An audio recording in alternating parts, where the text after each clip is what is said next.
Greetings and bienvenue, Midnight Crew. Thank you for returning to this broadcast. And welcome to new viewers joining us for the first time. If you like a video, then feel free to subscribe. 100,000 years ago, sapiens, modern humans, had already come out of Africa, crossing the Red Sea into Arabia and the Levant. This was the L3 haplogroup. At that time, Eurasia was populated by archaic humans, Neanderthals and Denisovans. They used simple flint tools and had a simple linear language that could express commands like spear deer. But importantly, the language had no recursion. You couldn't have phrases that refer to other phrases like Lily said, Jack said, spear that deer. And the same was also true for the language of sapiens at that time. The only advantage they had over the Neanderthals was their endurance. Neanderthals were ambush hunters. They were also tougher, more muscular, and more adapted to the cold than sapiens. Everything changed with a genetic bottleneck around 70,000 years ago. A series of volcanic eruptions and drafts whittled down the sapiens population to 10,000 or less. A lot of places became very cold and dry, precisely a bad fit for sapiens. The remaining populations migrated over great distances in search of food. So how did the sapiens remnants survive the cold and end up thriving and eventually outcompeting the Neanderthal? Somewhere within this 70,000 bottleneck, an innovation was made. Children began to talk with each other in recursive language. Phrases could refer to other phrases. Concepts could build upon other concepts. Symbols could refer to other symbols. Emergent complexity. Recursive language was the most important innovation since multicellular life. It set us apart from not only all other communicating animals and primates, but all other species of human. Even before this, sapiens and Neanderthal mothers had already been instructing their children verbally, probably ever since they'd used tools. But this new complex type of language allowed these new sapiens to teach much more effectively. At some point, the language began to be used for adult-to-adult communication too, as it allowed for more complex coordination of hunts. Music, paintings, and storytelling emerged for the first time. Around the same time, sapiens became more neotenous. Big cute faces with small brows and thin skulls can't tank a hit like a Neanderthal's can, but they allow better communication of facial expressions and also make the kids more likely to be nurtured by their parents and others. Essentially, there were social benefits for being a child longer. This extended childhood also applied to the brain, where having a longer period of plasticity allows for more complex language development. And so around 50,000 years ago, sapiens populations quickly increased and expanded, with haplogroups N and M spreading throughout Eurasia. Sapiens entered Europe for the first time, where they had to compete with Neanderthals and cave lions. However, around 40,000 years ago, another volcanic winter wiped them all out. It wasn't until 32,000 years ago when sapiens would spread to Europe again, and this time for good. They outcompeted the Neanderthal and dominated the cave lions. During the last glacial maximum 20,000 years ago, the ice sheets pushed them to a few places of refuge. Later, humans in the Fertile Crescent would go on to domesticate animals and invent agriculture in the Neolithic Revolution, exploding the population of sapiens into the millions. Without that bottleneck and hard times of 70,000 years ago forcing adaptation, would we ever have made that leap into true complex language and technology? What evolutionary innovations will be forced by the challenges and hardships of the next centuries? Humanity, as we are now anatomically, is in fact millions of years old. There is no alien intervention. This planet is actively, not consciously, hostile to all life, and every 6,500 years or so, a global cataclysm almost wipes us out. This resets human development to zero over and over again. In the likely lifespan of the Earth, it is wiping out as much life as it can nearly constantly.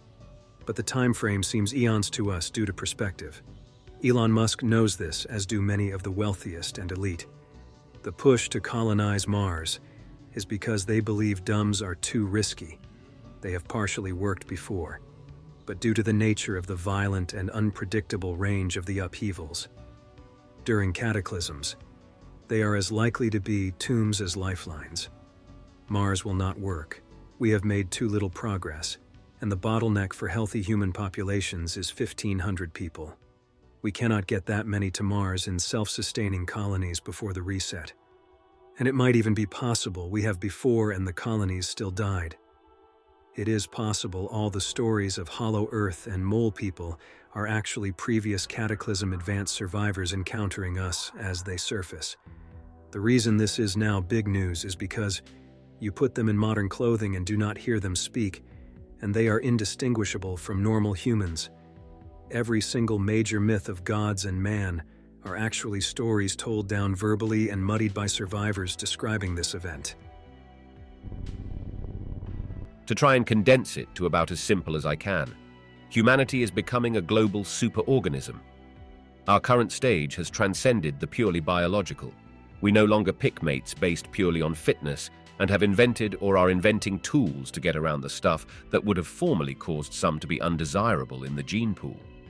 Instead, we have sociocultural evolution, societies and cultures acting as a sort of pseudo-organism in a sense, breeding via assimilation and dispersion.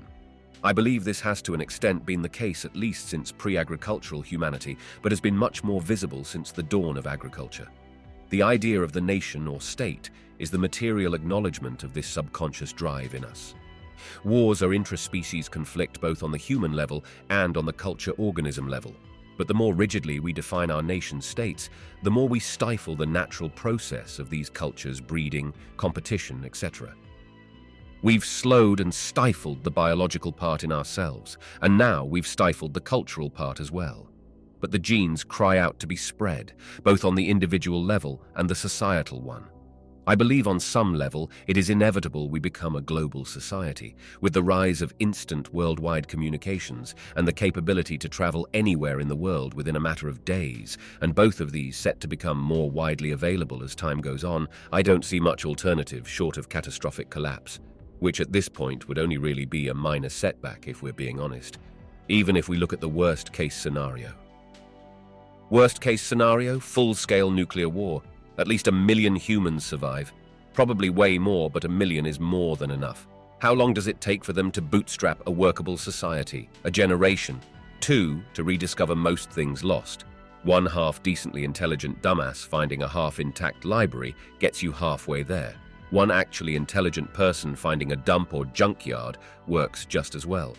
We've reached the point where, short of a planetary sterilization event, we're more or less beyond existential threats. Assuming the business with the climate is overhyped, which to some extent I believe it is, that's not to say we're sitting pretty. Far from it, we're going to hit that 21st century bottleneck like it's a brick wall, but I like our odds. The problem is how painful getting through that bottleneck is going to be. Worst case, nuclear war, very painful. Most don't make it. Second worst, the climate business, resource wars, starvation and famine, all bad. Third, some manner of dystopian one-world government type deal. This one I personally think is the most likely to actually come about, and it'll probably happen in response to fears of the first 2 flaring up once we all actually catch on to the whole world is a screwed thing we've got going on. Now, how is this paranormal? Why am I posting this on /X instead of somewhere else? Well, because you will actually follow me on this next little bit here, the spiritual component of the whole debacle. We're in for a rough time. But if we tackle the spiritual thing right, we can at least have some leeway. I don't profess to know much of anything about spiritual stuff, in all honesty. I've been down the whole solipsism bull. I'm the only real thing just imagining everything else for fun, to not go crazy or whatever, bullshit. And I don't believe it if only because believing it is boring, and I'd rather things be real. Leap of faith, whatever. That leap of faith also requires faith in other people as well. If I'm real and the world is real, then that means y'all are real too. God help me. But it also means that I've got to try and do something to make the world a better place, not for any real logical reason beyond what I feel like I ought to. So I started a community garden because that's the change I could do, right?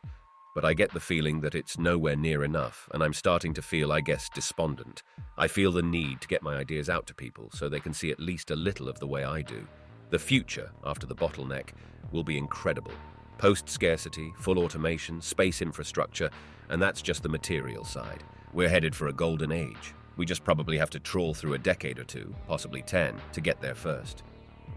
Worst case scenario, we all die, Anon. But no, in the past, people simply left a city empty because it sucks. Mechanisms had to be made by the managers of past societies to deter that. Like burning excess produce as sacrifice. That way you don't have enough to carry away when you flee. You are kept in a perpetual state of survival. That chain becomes money.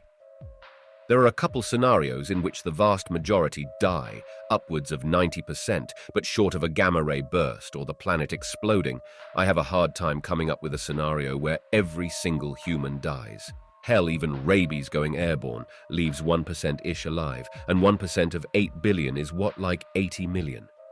In the past, fleeing cities happened plenty, but just rebuilding on the same spot was far more common, and that's the route I see it going if it gets that bad. Yes, plenty of cultures ended, cultures being analogous to species as superorganism. Extinction is the rule, survival is the exception. And new cultures either were the cause of that extinction and took over the joint, or moved in after the old one was gone. So, 80 million. Useful by default by being alive? Check.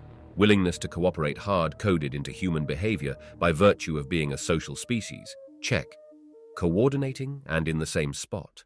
Irrelevant. There will very obviously be shifts in population density, as most the population will be dead. People will go to where survival is easiest. That's going to be the same for most people. Water sources, resource-rich places, the kind of places we've always settled, and good news. There's plenty of settlements already set up in a lot of those places. Coordination is not required, and some people do end up in the same place. Now, with the concurrent disasters, I do take your point. When it rains, it pours. And if some shit bad enough to take out 99% of people happens, shit will definitely get worse before it gets better. But look up the Toba catastrophe theory. There's pretty decent evidence that the human race survived after being reduced to maybe around 10 to 15,000 individuals. And that was as hunter-gatherers with stone tools. As far as the whole antagonistic towards other groups things go, that's par for the course in this situation. If we're going the route of disaster, you'll have raiders thinking now is the perfect time for war and all that shit. I'm not saying, oh, if we all almost die, shit's gonna be fine right after. I'm saying, even if shit hits the wall at 90 miles per hour, we'll be back where we are right now in like 200 years. Humans are going to have a tough time until they move their dirty industry off-world. I guess they're pushing so hard to develop AI so they can build an army of spacefaring robots. AI will exponentially get so advanced that humans will be treated like pets in the Garden of Eden. I have mixed feelings about AI. On the one hand, it might not even be possible for one reason or another to facilitate human-level intelligence on a substrate other than brains like ours, rendering true AI impossible. In that sort of case, all is well because dumb robots can still do pretty good jobs at some things. The real trick is automation and self-replication. If you can get a 3D printer that can make all the constituent parts of another 3D printer and assemble them, great. If you can get a 3D printer that can make a 3D printer and one additional blueprint, assembly included, you just revolutionized industry. I agree getting that stuff into space helps clean up the Earth. But at the same time, the last thing you want is for your swarm of self-replicating automation robots to be beyond your reach. Why not have a combination of quantum and conventional computers networked together? AI like that could be a threat to the human species, but there seems to be vast amounts of resources going into its development regardless. In my personal opinion, the dumber the robot the better, but that's not the way we're headed. I don't know enough about computers to say at what point they're human level or sentient or whatever you want to call it. For all I know at this point, social media algorithms like for YouTube and Instagram are already sentient. Preemptive rights for AI won't be an outlandish joke in the coming decades. It'll be a reasonable thing on the ballot. The future is going to get weird, my friend. Several million years ago, a civilization belonging to the same order of beings as humans, albeit much more technologically advanced, created a type of biological AI entity to assist them in their endeavors. These entities were the Greys, as it has been known to us. It was not long before the Greys rebelled against their creators, and war occurred between the two parties. After a long and arduous battle, the Greys were defeated by their creators. However, they were not wholly exterminated. The Greys who survived fled their world in search of a new home. It was thus how they came to be on our planet. They cannot survive for long in our atmosphere, hence why they almost exclusively reside in underwater and underground facilities. Their goal is to modify their bodies in such a way as to adapt to the conditions of Earth.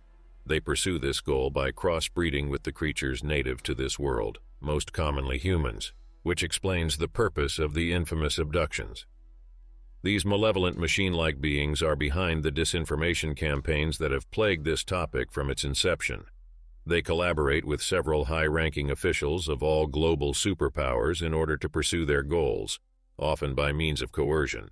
They intend to harvest from humans until they are finally able to live on the surface, after which they intend to turn us against each other and cause a global conflict which would reduce our numbers so much as to facilitate our complete extermination. It is not all lost, however. Those who created them are benevolent, aware of their schemes, and actively attempt to put an end to them. Moreover, the potential hybrid emerging from crossbreeding does not meet the minimum requirements to host human souls, meaning that with our eventual extermination, all volitional life on Earth would cease to be, which would be a catastrophe that discarnate beings from beyond the veil are also interested in preventing. This would be a much more appealing story if it wasn't a one-to-one rip-off of At the Mountains of Madness.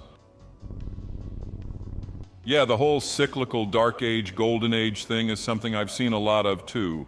And it does make sense. I think it was Mark Twain who said, "History never repeats, but it often rhymes," or something to that effect. But in this case, the closest historical parallel I can draw is the Bronze Age collapse. The most advanced civilizations of the age, all inextricably tied together with regional trade and treaties, screwed to the point where some entire geographic regions just lost the technology of writing. I don't think it'll get that bad, I certainly hope not, but that's the kind of thing that I feel like is headed our way. I hope that you enjoyed tonight's broadcast. If you enjoyed tonight's story, then please subscribe to the channel as more green texts will appear daily. A new broadcast will appear when the clock strikes midnight Central Time.